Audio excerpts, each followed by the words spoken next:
So 6.5 billion kilowatt hours of savings over a year in the portfolio. Where is the energy going to come from to enable those buildings to keep warm, keep cool, keep lit, and stay healthy buildings? And fortunately, we have the one person in the world who Toyota believes and others believe is really capable of understanding the energy future, who doesn't have an axe to grind. He's a neutral party. His consulting firm is really the premier consultant to the people who are asking this question. Leaders, when they need to understand what's the future of energy, they call Dr. Peter Wells. And we're grateful that he could join us here from the UK and from his global travel. So Peter, thanks very much.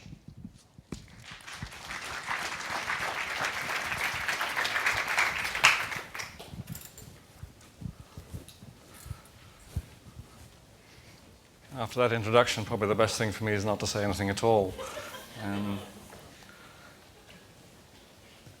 Cities actually consume most of the world's energy. And the corollary of that is, without energy, you can't have a city. And the energy that cities consume, of course, comes in many different forms. And it's evolving all the time. And one of the factors in that is the legacy system. Not just transport, but also the legacy power supply systems. And legacy systems have long lives. You think to 19th century cities which were essentially steam-powered, moving into steam-powered turbines, we're still using that technology for most of our power today. So the future options were going to depend on a number of things. Government's going to have a role, setting the fiscal, regulatory, and investment regime in some countries. The price of the energy is going to have a role. Consumers make choices not just on convenience, but also on price. And I'm going to concentrate on two issues. The oil issue, which is mainly about transport. What does the future hold?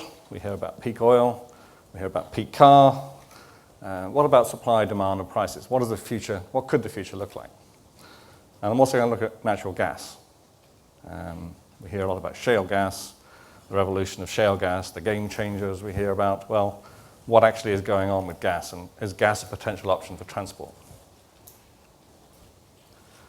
So just an example, these are three cities that I just pulled out to have a look at. One is London, Los Angeles, and Shanghai. And this plots the population growth of those cities over time. And you can see that London's main population growth took place in what could best be described as the steam age.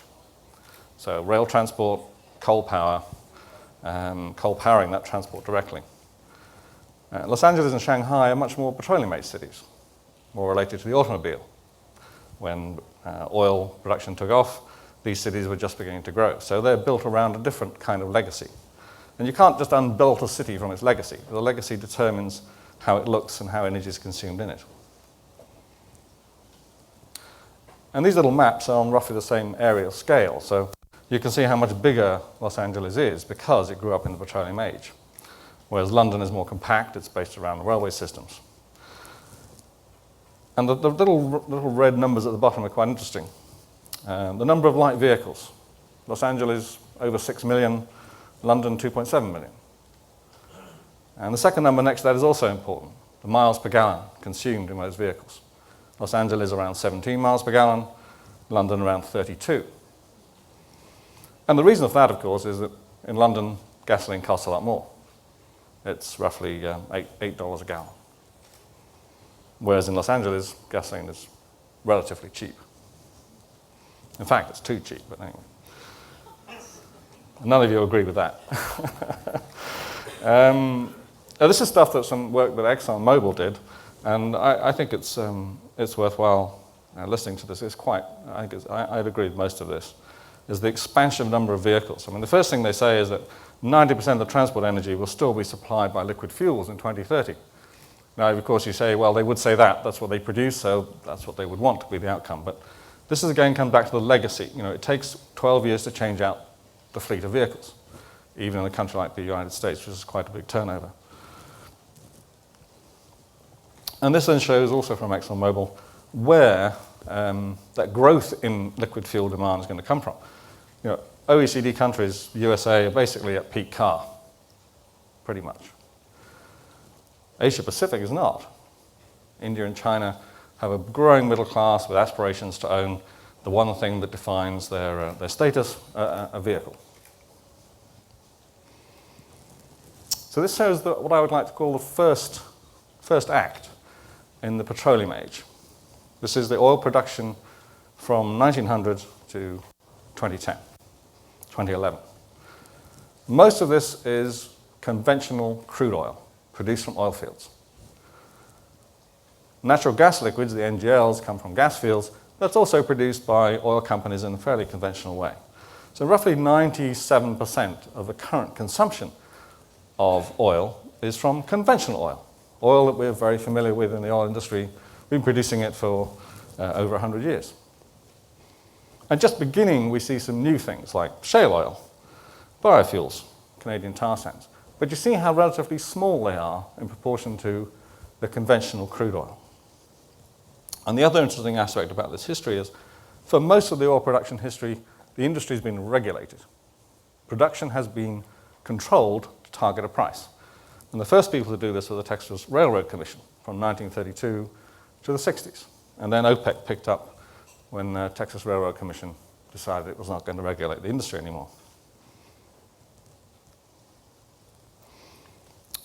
Conventional crude oil, you can more or less have a look what it might look like in the future by looking at how it's been discovered. So this little diagram shows the volume of oil discovered per year in various different field sizes. Fields come in all sizes, small, large, just like cars. And here we have the biggest fields in the world, mostly discovered in the 1960s, about 50 years ago. And we haven't done terribly well since. And the same is pretty much true for the smaller fields as well. We're getting much better at exploration. We're spending a lot more money. We're doing the whole job with much better science, much better technology. We're drilling the same number of wells. We're just discovering less. So this points to, this is a finite resource. And we're coming to the sort of last period of discovery of major fields. That doesn't mean it's all over. We'll still be producing that oil maybe 50, 60 years from now. So look forward about a decade, and there's lots of little increments of supply coming around the corner, which are going to make life fairly easy for the next decade. We have Brazil, deep water. We have Iraq, and the rest of OPEC will be producing more. And then we have these other little increments which are a little bit less conventional, NGLs, shale oil, Canadian tar sands, biofuels, and so on. And on the downside of that, we're going to have a decline in production of non-OPEC. Non-OPEC fields are going to be in decline. And then we have the incremental demand. So those roughly balance out. The new increments and the losses roughly balance out. Where's the new oil coming from? Well, it's not coming from a giant oil field discovered in the Middle East. That's been done. And you put a well in it, and up comes 20,000 barrels a day for 30 years. No, it's going to come from really more complex, hostile environments, like the Arctic, deep water Brazil, 6,000 feet of water. Shale. Shale oil, big thing in the Bakken shale oil in the US. We have to remind ourselves that each well produces at first go about 1,000 barrels a day, very small. But it also declines very quickly. So at the end of the first year, it's producing 300. So you can imagine to keep production going in a shale oil basin, you have to keep drilling. It's a non-stop drilling process. It's an industrial process. It's completely different to what the industry's been used to. And tar sands is also an industrial process. It's mining. So let's have a look at demand. Have a look at supply. On the demand side, it's quite interesting to look at this diagram which shows the oil per capita against GDP per capita. And I call this a tree of prosperity. Each national group seems to have a pathway.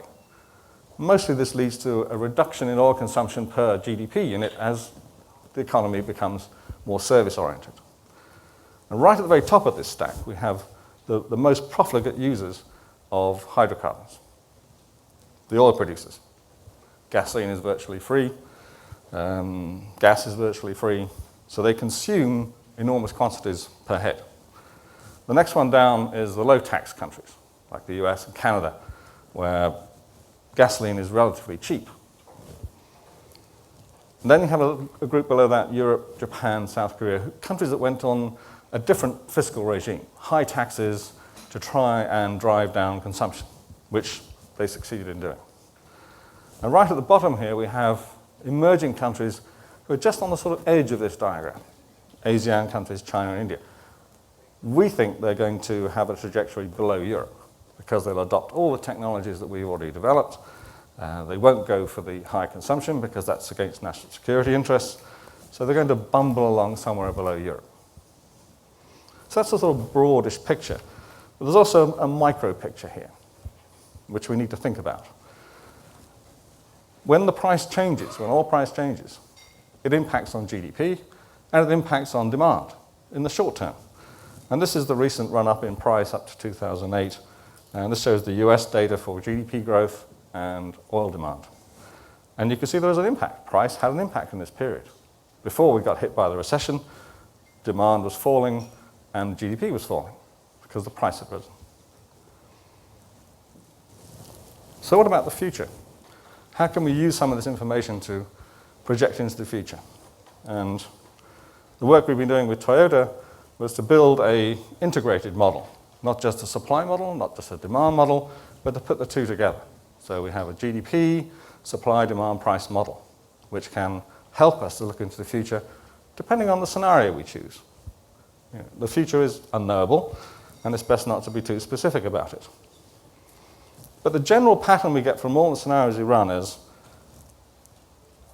governed by the principle that you can't consume more oil than you're producing. Demand can never exceed supply over a long period. There are buffers in the system, there are stocks, but they're not going to last more than 12 months. So after 12 months, demand has to fall.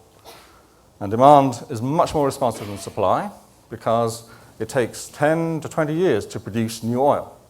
So if you went up to the Arctic today and you drilled a well and you discovered oil, you're not going to see a barrel of oil for somewhere 10 to 20 years from now. Whereas demand reacts very quickly. Demand can move in a year. So what happens, we think will happen is when supply starts to be crunched by demand, we'll have to have a recession to take demand out of the system. And in some ways, the recession we just had was very helpful because it took a lot of demand out of the system. So we just call this ratchet world. It's not a very comfortable world, but... And this is a close-up look at the next sort of 20 years or so. We think we're going to have about 8 years, maybe a bit more, relatively stable, but relatively high prices. And those high prices are set by two factors. Saudi Arabia's wishes. Yes, Saudi Arabia's wishes, the biggest producer. And the cost of the marginal production, which is Canadian tar sands, which are roughly the same sort of number. Each new barrel of tar sands costs about $80 to $100 a barrel to bring on the market. So that sets a kind of floor, a longer-term floor. So we're going to bump along that floor for a bit, and then when we start to lose production capacity again, the price will start to spike up. So this just tells me the next price spike is somewhere in the next decade, not in this one. So this period of price, we've kind of got used to this price regime. Around 100, around 90, $3.60, $4 a gallon here in the US. We've kind of got used to that. And that's the sort of world we'll live in probably for the next decade.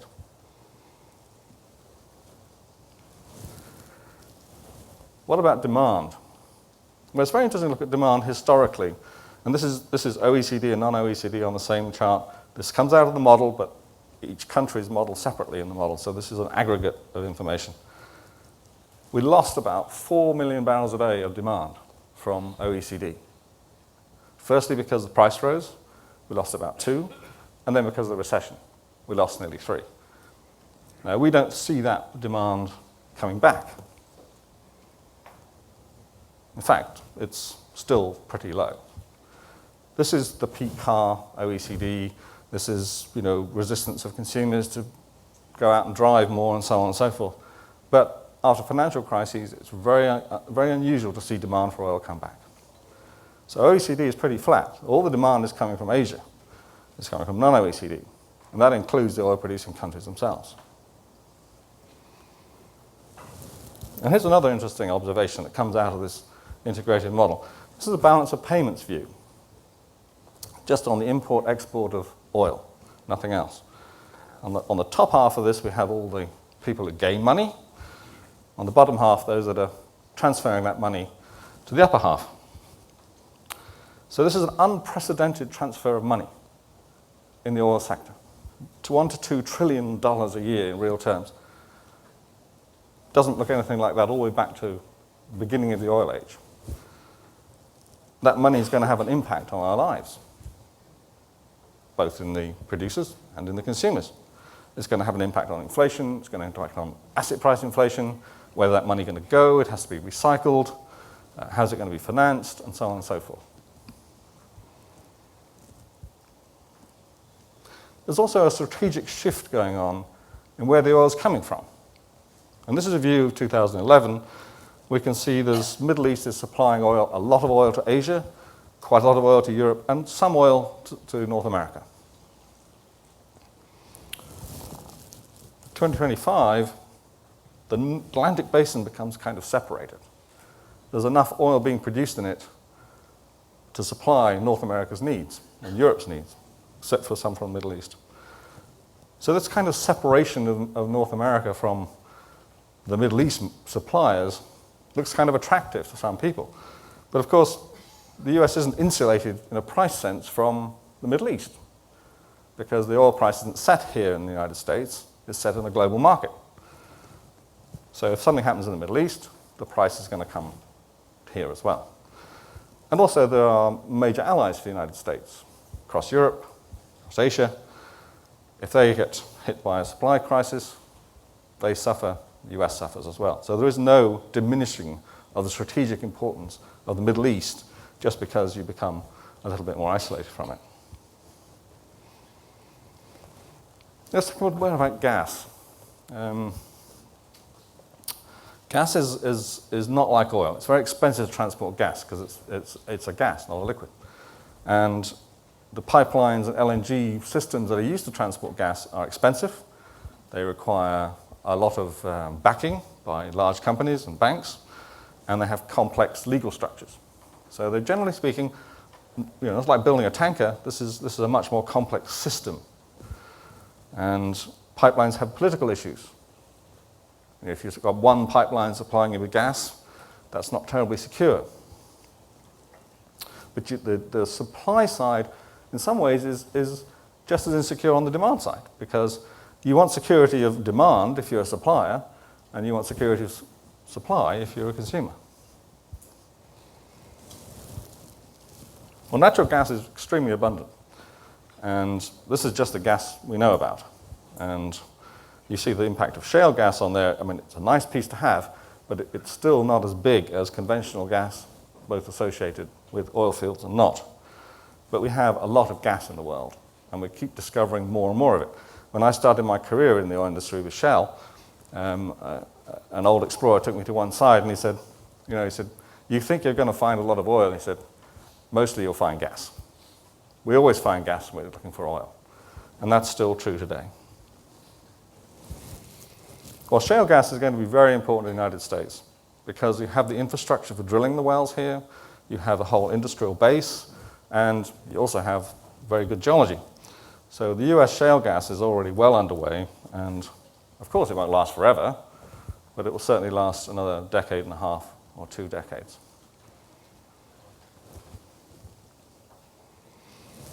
And natural gas is becoming the choice for power generation. Partly that's to do with its better emissions than coal, and partly it has to do with this shift away from nuclear. Germany is shifting away from nuclear because of what happened in Japan. And the public said, no, we don't want any more nuclear reactors. So Germany, which had a lot of nuclear power, is going to have to shut all those down and replace them with something. Now, gas would seem to be the best choice, but of course Germany already imports a lot of gas from Russia. And there are issues about, well, how secure is that? Do we just make ourselves more dependent on this gas? Or do we do something else? And Coal-fired power stations with CO2 sequestration is probably where Germany is going to end up. Japan, on the other hand, is probably going to go only for gas. Now this kind of shows the complexity when you start looking at gas markets. So just looking at the European market in 2030, and all these pipeline supplies coming in from different directions and LNG routes and so on. This is a view of what it might look like. Some of this infrastructure is already constructed, and some of it isn't. What this does show is how important Russia's conventional gas resources are for Europe. You look at these circles that are surrounding Europe. The big ones are in the Middle East, in Qatar and Iran, and Russia, overwhelmingly in Russia. So there's no getting away. If you're going to consume gas in Europe, you're going to be consuming Russian gas, at least in the eastern part of Europe. The other thing this picture shows is how separate the western seaboard of Europe is from the center. Because the western seaboard of Europe has many options for importing gas through LNG. So it actually ends up with a cheaper price. Now this shows the supply balance against the demand in Europe as a totality. And there is enough gas in this region to comfortably supply Europe with gas way out to 2050 and beyond. But a lot of that gas is going to be Russian gas. Now this is the issue about pricing. Now we talked about the complexity of LNG systems and pipeline systems.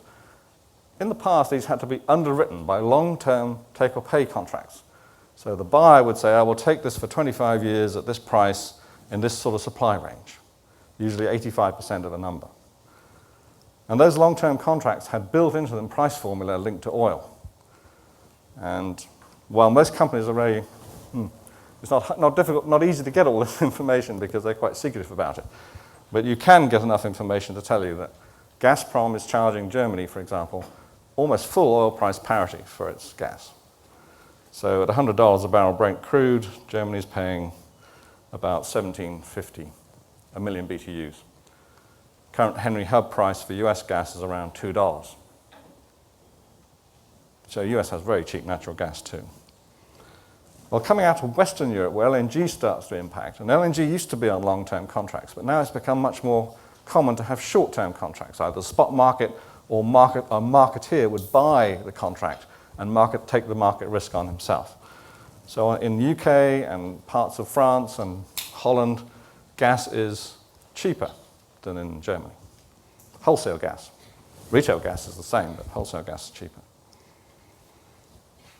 And this separation of eastern and western parts of Europe is quite important because there'll be a preference for cheap LNG over expensive Russian gas. And lastly, I'd like to look at something to do with transport and gas, natural gas vehicles. And there are a number of measurements we can look at, but the first two are, what about emissions? Well, it's hard to beat natural gas on emissions compared to conventional liquid fuels or things like ethanol, coal to liquids, as other options. And it's also hard to beat on SOx and NOx emissions as well. But curiously, it's also hard to beat on price. And this is at a Henry Hub price of about $4, which is twice where it is now. But it's actually cheaper to run a vehicle in energy terms off gas than it is off gasoline or diesel. Now there's one other city I want to look at, which is Tehran, a city I'm reasonably familiar with, having traveled around it. It's a very congested city, it's a very polluted city. And the government decided to do two things.